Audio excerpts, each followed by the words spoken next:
right, well, welcome to a fresh episode of Plowtalk. I'm your host, Matthew Bain, and today we are here in Ohio, near Wilmington. We're actually at the Cherry Bend Pheasant Farm, putting on a customer event in Ohio. And we also have, thankfully, some vendors here to speak with customers and to help with relations here. And so to do that, specifically, we have Ag Leader as well. So we have Ryan, and I just forgot how to say it, Ryan. This happens to me all the time. Yeah, Oehler? Oehler, Oehler, right. I got it. There we go. You did. All right. Yeah. So we have Ryan Oehler representing Ag Leader, and, you know, I've actually heard in not being involved as much as a sales guy or a technician or an AFS specialist, I've still heard a lot about Ag Leader this year.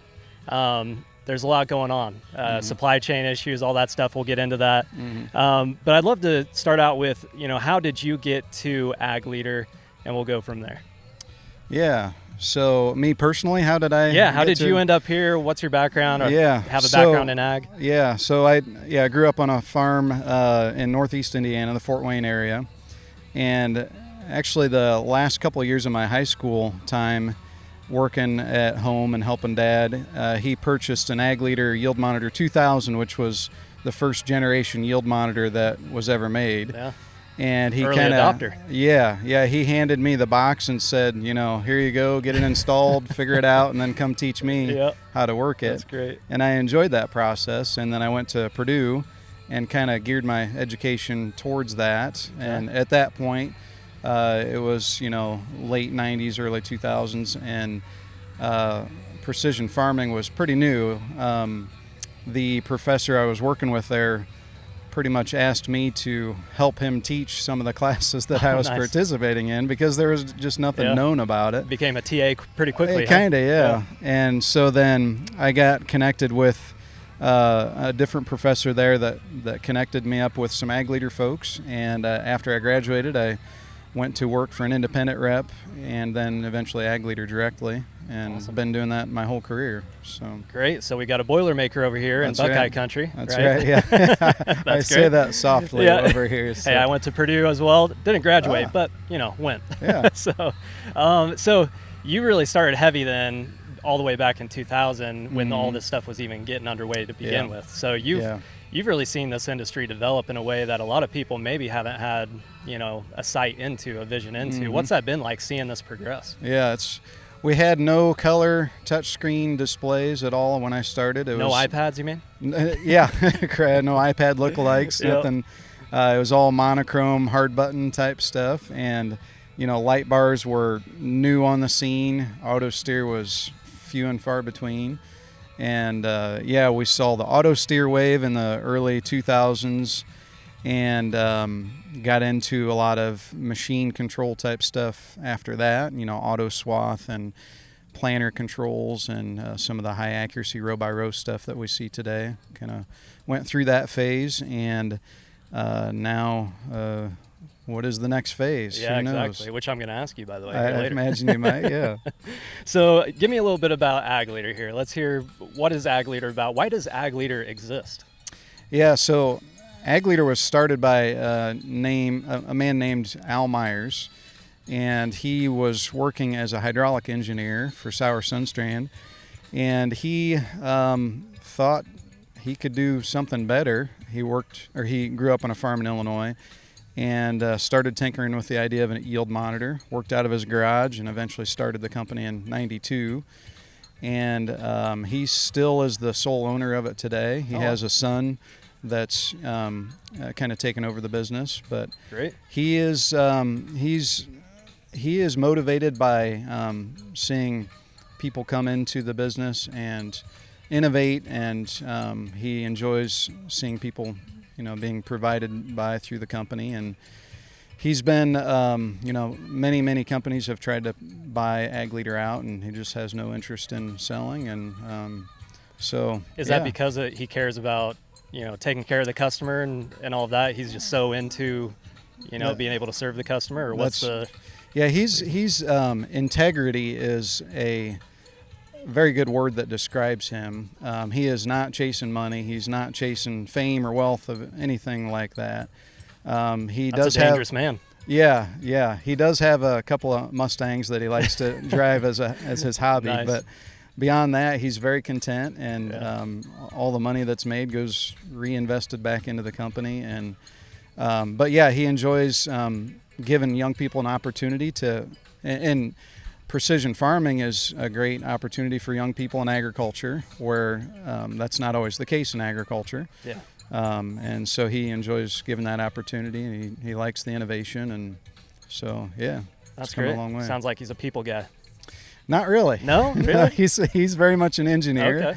Okay. He enjoys people, but he's not a real sociable kind of guy. Gotcha. He cares about the end product for the people. He does, right? yeah. Okay. But he would much prefer to just kind of sit in the sidelines and listen in on conversations. But he's not much of a conversationalist himself. Interesting. He's a well, that's an heck of engineer a guy. though. Yeah, he's a brilliant guy. Evidently. Yeah. He's kept this company going as well. So, what does Ag Leader do today? Where has it come to? It started in a garage, you said? Yeah. In his garage. Where are you guys at today? Yeah, started in a garage with a single product, a yield monitor, and really the first successful yield monitor on the market. Today, we produce the lion's share of yield monitor technology around the world. But well beyond that, it's a whole farming system. So we go from the combine to the planter, the sprayer, the nitrogen applicator, the office with data management. Yeah. So all around the farm, complete system. A holistic system. Mm-hmm. Yeah. Okay. So guys, our customers really benefit from using our displays, not just in one operation on one piece of the farm, because any of us that have tried to use an electronic device for just a few weeks out of the year, you can't learn, you can't stick with that, you can't keep with it. So our guys really appreciate the fact that they're using the same interface throughout the year, and they get to know that system really well. That's actually a really good point. When you're trying to relearn it, it's a major problem for farmers, and I can't blame them. It's hard to. It's like having your smartphone for a couple weeks out of the year. That's right. right. And coming back to it and trying to remember where you left stuff. You and the work that you do it daily. Every day, right? And you could do it in your sleep because of that. But if you tried doing it just a few weeks and not for 50 weeks and then back at it's a challenge. It would be difficult. It would be, especially when things updates happen, right? And stuff like that. I'm sure software updates, all that good stuff. Yeah. So, what has this year been like for you guys then? Specifically this year, there's all sorts of issues across industries, not just in agriculture, with supply chain issues, getting the right parts. It could be a missing bolt or something bigger, right? It's a lot of times it's been things that we don't think would be missing, right? To try to get. How's Ag Leader held up this year? It's been a dance, a crazy dance. It seems like every week there's a different part that is threatening a significant product and letting that product shipped. We have, I think, fared the storm probably better than most because we do vast majority of our manufacturing is done in-house in Ames, Iowa. So we've been able to have the flexibility if, this voltage regulator over here can't get it anywhere, well, we can switch to this one over here. We can make some tweaks and change up our assembly and roll with it. That's great. And that's something that it seems more rare in today's manufacturing world. Usually it's very specific now, right? Yeah. So that's really helped us go through things pretty well. And we've actually, this year, we have shipped, we've set records in several months this year of the amount of product that we've shipped out the door. That's great. To the magnitude of multiple times of previous normal years, which is completely surprised me because in the environment we're in, you'd think it's the opposite. Right. But our guys in Ames have really been able to dance around the problems and nail things down and get the product out the door. Yeah. And that's the lifeblood for our company and our dealers, and it's been a blessing that we've been able to do that. That adaptability is huge. Yeah, that you guys can actually do that. Yeah. Do you think being, relative to say a Case IH or something like that, that being a smaller business has helped you be able to do that? Yeah, a little more nimble, I think, probably has helped us. And another thing that Al Myers had done from the beginning is he always tried to source parts domestically, Okay. wherever he could find them, and That's- then worst case that's scenario, really you cool. go overseas if you can't. And that has been another thing that has helped us because I bet. domestic shipments have. It's not been interesting as- how commitments like that years before can actually have payoff Yeah. later, right? Isn't that bizarre? Yeah. And that was probably not the cool thing to do for quite some time, but Right. he didn't care. The cost was higher, I'm sure. and- Yeah. So that's come back to pay us well. So. Well, very good. Well, what's the relationship between Ag Leader and Bain Welker, especially from your side of the fence, I guess you could say? Yeah, it's been, we've had a long relationship with them. It's been, boy, I don't know when it started. It's probably been at least 15 years ago that that we partnered with them as a dealer. And they've really, even the last couple of years, they've really done some major beneficial changes to make the relationship even better. And I've been overseeing their account for that period of time, and they've been a good account in the past, but they are an exceptional account now. They are doing incredible business with us, both sales and support, and the quality of people that they have in their crew now has been a big turnaround recently. So it's been exciting to see. But as far as the relationship, we consider them a partner. We know that our fate, our success is tied very closely to our dealers. More than 3/4 of our business comes from dealers like Bain Welker. Okay. We have some OEM relationships with some of the bigger companies too, but that's a smaller part of our business by design. That's another thing that Al has wanted it to be an aftermarket primary company because that's where most of the innovation occurs. And so Bain Welker has been a partner in the sense that if they do well, then that reflects well on our business. Right. If our business does well, then that helps them because we innovate, we bring more products, we have better support and better shipping and all these things. So I think both us and Bain Welker recognize that we are on the same team, and we need to be rowing the same direction at the same pace, because then there's a lot more energy that comes out of that. For sure. Well, I've had the opportunity to talk with a few AFS specialists who really have a lot of praise to give to Ag Leader, especially this year with, again, supply chain issues, just trying to get customers what they need to be able to operate their farms. So again, only good things is what I've heard. And how close is the relationship for you guys to specifically the AFS specialists? Or are you dealing with parts mainly, or are you dealing with the specialists themselves? It's almost exclusively with the specialists. Okay. They're the point people for us that make things go around. So, and then they'll connect us with various different people, other people in the business where needed, marketing, parts, things like that. But yeah, that group of guys, they've really come along in a short time. There's some really good quality guys there. Yeah, there really are. So, there's some special guys that definitely need to be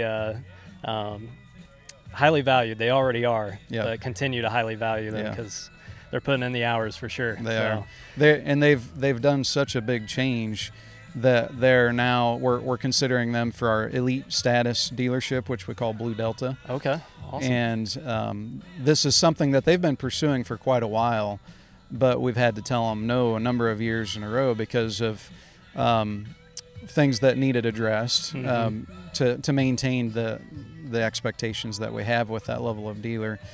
And they've made those changes now, and they've done it really well. Yeah. And so we're just blown away by that, and we're really good to hear. We're hoping that all comes about here soon. I do too. We're excited about that. So. Yeah.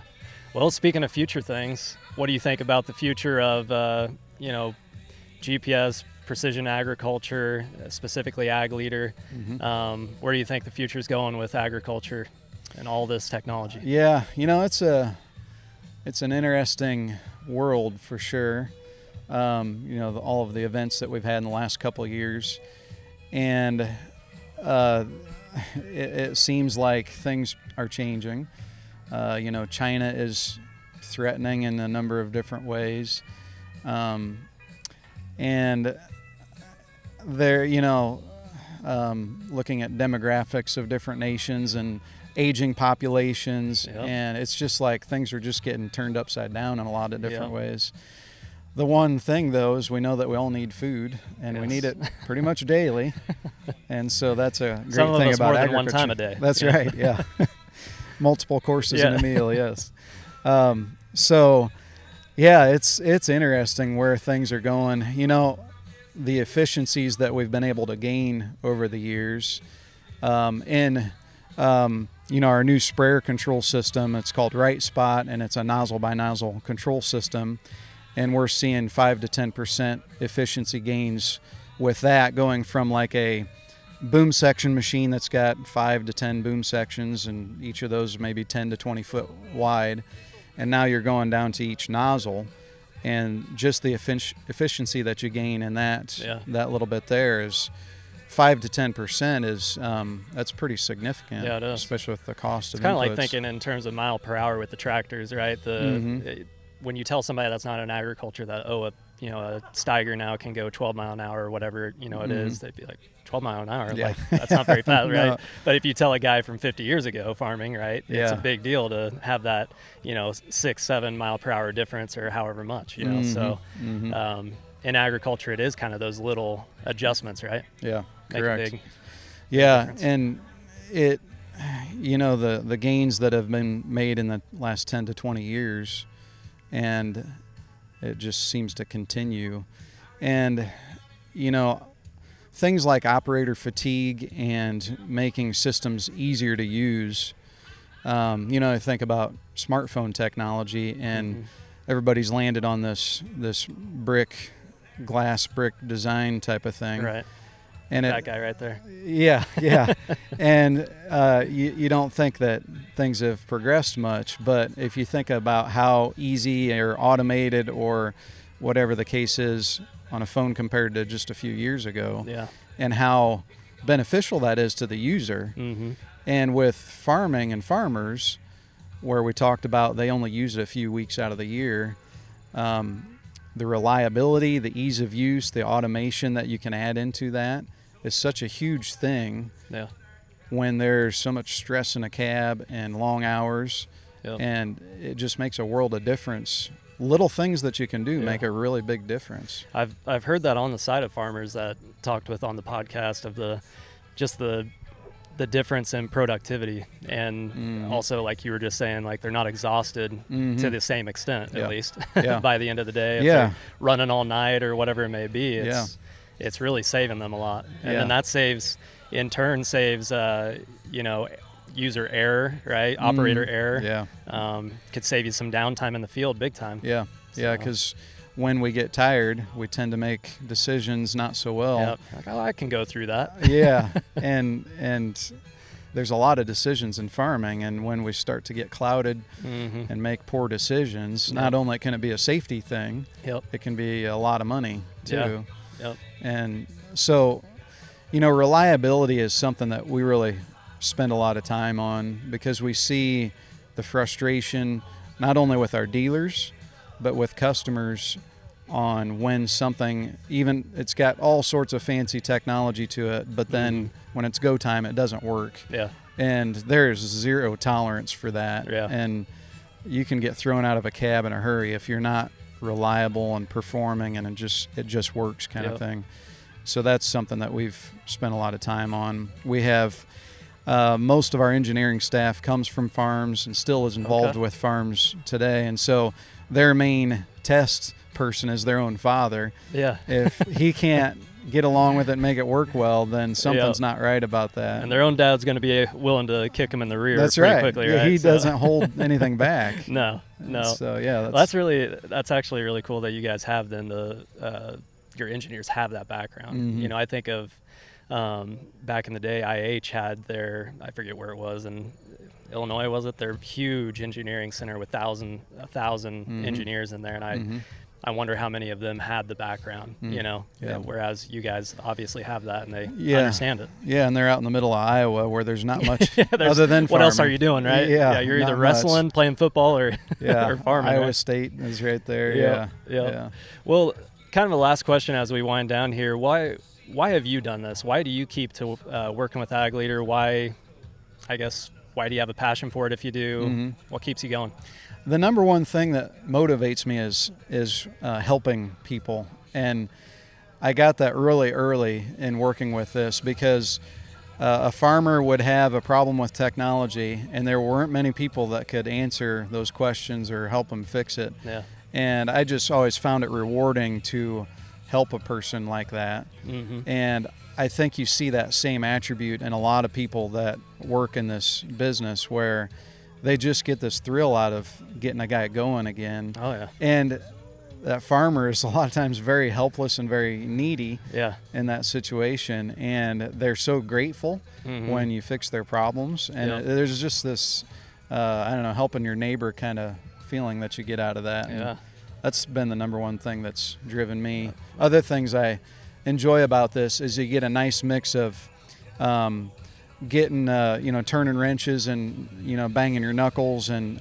installing some of this equipment on planters, to working with, computers, laptops, firmware data, and then interacting with people. It's a really diverse skill set that there's no 2 days that look alike. And I think a lot of us in farming grew up not doing monotonous things. Like we're always doing something different, and so that kind of feeds how I was wired growing up. There's always something else to be fixed, right, on a farm, whether it's a fence or a tractor, that's needs oil change, incredible diversity, baling hay, right, all that stuff. No, that's really neat. And I've heard that too, what you said earlier, from technicians, from AFS specialists, that it's really the reward of fixing the problem, seeing it solved. They're very much problem solvers, and love that reward, and it is fun, especially when it's a guy's livelihood, right? Like you're not only impacting him, you're impacting his family, maybe even extended family, the guys that work for him, that aren't related. It's really a big deal. And for especially a younger person entering the ag industry, it's really a great way for him to build very strong, loyal relationships with customers like that, because the gratitude and the dependency there is pretty strong, and so it's a great way to they won't forget build that. And that's something that I don't think as much about that I probably should, and maybe you do, but it's really interesting to think in one guy's lifetime, he may have 30, 40, 50 years of farming, so 50 plantings, 50 harvests. Other industries, you've got loads of stuff happening all the time. You're repeating yourself all the time, whatever you're doing, right? And so for you to help that guy that 1 year, they remember that. So. I wonder if tax people say the same thing. I only have 50 tax seasons in my life. I better get all that I can from them. I make every one of them the best it can be. Oh, man. Yeah, I wonder if they do. Well, I really appreciate you taking the time here. I want to give you one last question here. Well, technically two, but you mentioned young people. I do want to bring that up. What type of person is this a fit for? Good question. So technically, a technical mind is usually a strong point. And some patience, in a diverse skill set like that, being able to go from button pushing and data and firmware updates to figuring out a hydraulic system or an electrical system, just a really well-rounded skill set. And a lot of times young people, teenagers and even younger, there can be this mindset of, I've got to pick one thing and just master it, do it all year round. Basically. Like sports, it's common to pick one and just, do it all year round. That's not what our industry is looking for. We need somebody that's got all this varied experience. So I would encourage a young person, be as well-rounded as you can be. Do all these different jobs, even if it's short-term stuff, because that's going to build that foundation of a well-rounded skill set. And I have 3 teenagers, and that's what I'm trying to do with them. And that's, I think, the best way to go. Right, get them working on tractors, get them working for a local farmer if you don't have a farm. Working all on that a good stuff, farm right? is, Yeah. because they'll meet any type of work in any given day. Yeah. It's great training. Yeah. Well, as we close up, Ryan, what are maybe some things that I didn't ask about that maybe you wished I would have asked about, or something that you would like people listening to know, whether it's new products out, anything else about Ag Leader in general, anything like that? Yeah. So automation is a thing that is a hot topic to talk about these days. Definitely. And we see that as a good opportunity market for a company like ours. We've been elbow deep into steering and GPS for all of our existence. And so we think that it's probably a little further out than what a lot of people might talk about. Why do you think that? The industry, the customers, the dealers are just not quite there yet, and we're not far off. We're not terribly far off, but and even some of the technology, it just we're at a stumbling stage at this point, I think, with it, and there can be a lot of money spent, a lot of time spent trying to make a system like that work these days, and with partial success. And for our customers, that's not enough. Yeah. The ROI, the benefits, the reliability that I talked about, it's got to be there. And we don't feel that it's achievable at this point. I think we're not far off, but so you'll see us taking smaller steps towards that, semi-autonomous types of functionality going forward. But we're not in a super hurry on that. I know there's a lot of people that race to that, and there's some rewards of being first to the marketplace. But there's been a number of products that we've been second to the marketplace, and we've really done well because we bring that reliability and that customer service, and that good support, and a system that works for our dealers and our customers, and that's more important. Well, if you look across industries as well within technology, I guess, even looking at, say, Apple, everybody makes fun of Apple because, well, this phone, Android phone, did it 3 years ago, what Apple's doing now, but everybody knows Apple does it, right? And they may even do it better, right? And so they're not in a hurry. They just let everybody else develop and then come along and do it better, right? Or at least do it very well that people know about it. So that's a really good point. But anything else that you wanted to mention there? No, I think that's it. Awesome. Good to talk to you, man. Yeah, it's really good to talk to you. I feel like I'm going to have you on again for a round two. There's probably going to be something I wish I would have asked you. Yeah, so, I'll probably think of something I should have said too. Yeah. So yeah, I'd love that. Well, last thing, I guess, where can people get a hold of you? How can they get in touch with Ag Leader? Is it strictly through their dealership like Bain Welker? How they get a hold of you if they need to? Yeah, our dealers are our front lines. They are great folks to talk to for questions about products, pricing, and will this work for our farm, things that way. So yeah, Bain Welker crew is excellent to talk to. They've got guys at each location, and their website.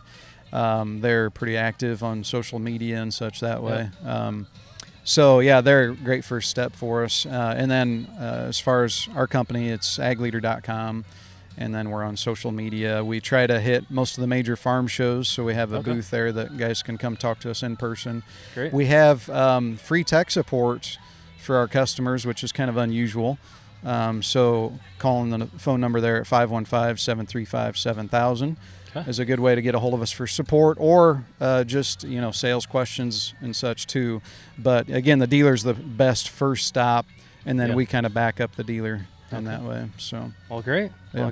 Well, thank you for watching. If you've watched, thank you for listening. If you've listened, do go to bain-welker.com.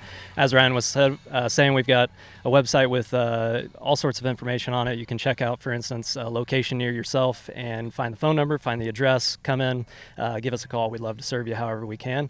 And again, thanks, Ryan. Really appreciate it. Farmers out there, keep on farming. Businessmen, keep on working. And when we come back around, we'll keep on plowing. Thanks. Good stuff. That was fun. That was fun.